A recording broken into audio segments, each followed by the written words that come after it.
All right, April 16th, workout breakdown. Again, still strength under fatigue here. Picked this one because I went against the grain.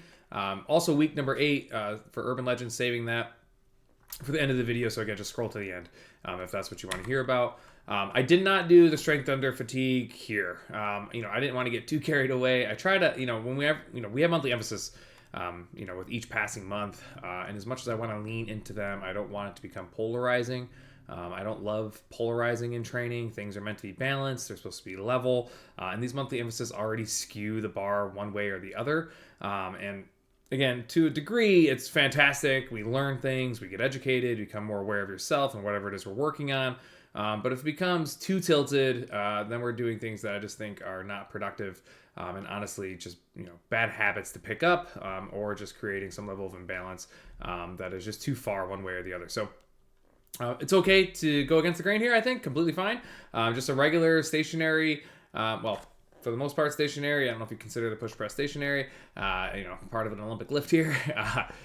Lifting block. So you got the seated press, and then you immediately follow the push press, which I love. I love the concept of these back-to-back kind of head movements. The first one, of course, just pure hypertrophy, strength training, 8 to 10 reps. Again, following that kind of strength rep count range, 60% plus here, an opportunity to go a little bit heavier. If you want to go over 60%, 8 reps tends to be kind of high for that, but I'm sure there are people that can handle that. I would urge you to move as much weight as you can here, obviously with the integrity of the lift staying intact.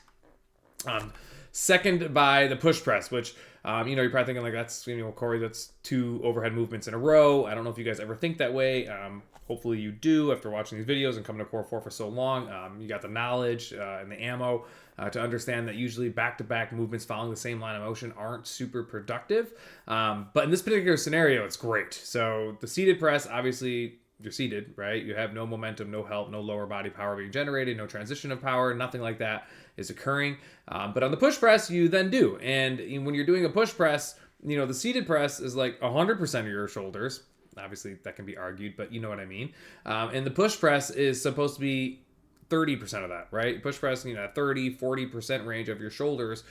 So it's kind of sweet that if you follow up the seated press with the push press and you feel like you're relying on your shoulders for the push press, the immediate red flag goes off, like I'm doing something wrong. We've had this conversation quite a bit recently with all the Urban Legend training, is that push press is very finicky and it's very technical, and you have to learn how to control your body as one big kinetic chain in order to understand the flow and how to generate power from your lower body, right? So if your legs are generating the power through that quarter of a squat there, and your weight is leveraged appropriately, you transition that power generated through your trunk, through your torso, to your upper body, your upper limbs, being your arms, of course. And you can tell people that understand how to do that and people that don't, because a lot of the people that don't tend to get stuck in shoulder presses, and that's not what a push press is meant to be. It is very explosive, very jerky, and if you get the catch and the drop, and you can rack on the way down, the descending part of the push press appropriately, and catch it in that quarter squat and come right back up, and you put it all together. Push presses are really, really fun, but I can see why people don't like them if you haven't figured out the flow of individual push press, or a set of push presses, I suppose. So the gold standard here, 35 to 50. Honestly, it's pretty light. Like, that number probably should be higher, but I think a lot of people just aren't comfortable, so I kind of kept it lower. But this is definitely an opportunity, if you're comfortable with it, you guys can go up and over the gold standard here for sure, without a doubt. Drop set, just really efficient in terms of time. You're going to do your reverse flies. Those of you that are not familiar with drop sets, it's just a ton of volume. We're hammering one muscle group here. So we're going to aim for the back side of your shoulder, the posterior side. Obviously, not just that, but your rhomboids and pretty much everything in the upper part of your back.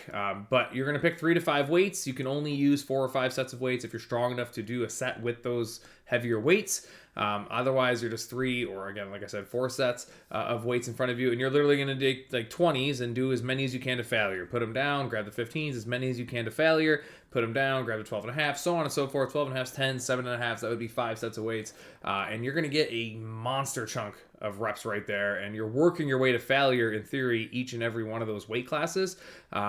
that when the time you finish a singular drop set, whether it's 3, 4, or 5 sets of weights, you are pretty burnt out. The lactic buildup is pretty dramatic. You take the full 2 minutes, which honestly isn't that long, and you have to do another set with those weights, which is where the rep counts will come down pretty dramatically. But again, in terms of muscle capacity and endurance, lactic threshold, it is pretty awesome. The second block is the Metcon, or a Metcon, not the Metcon. 18 minutes. I love this. I love overhead stuff coming off of something aerobic. So you can choose your distance on the run. And then the beauty is, the overhead stuff forces you to really lock into your shoulder girdle and your trunk, controlling the torso of your body, relying on your ability to get some level of composure to maintain stability. And then again, obviously you just, once you get into the appropriate position up and overhead, you over time can just start adding more and more weight to it to really challenge that instability. So I love this movement coming, placed behind something aerobic like this run here. You got your core choice, and then I threw in 2 ball pickups to shoulder. I think it just fit really perfectly to kind of toss those in. Remember, they're meant to be very aggressive. It's a 2-step process. You kind of clean it up to your, more like deadlift it up to your quads, bear hug it, clean it up to your shoulder. It's an incredibly taxing movement that I think coming off the core choice and then going directly into the run kind of gives us a little bit of extra spice that it needs. Whereas if it wasn't there, I think the transition back to the run would be almost too comfortable, which I don't want it to be, which we can talk about another day, I suppose.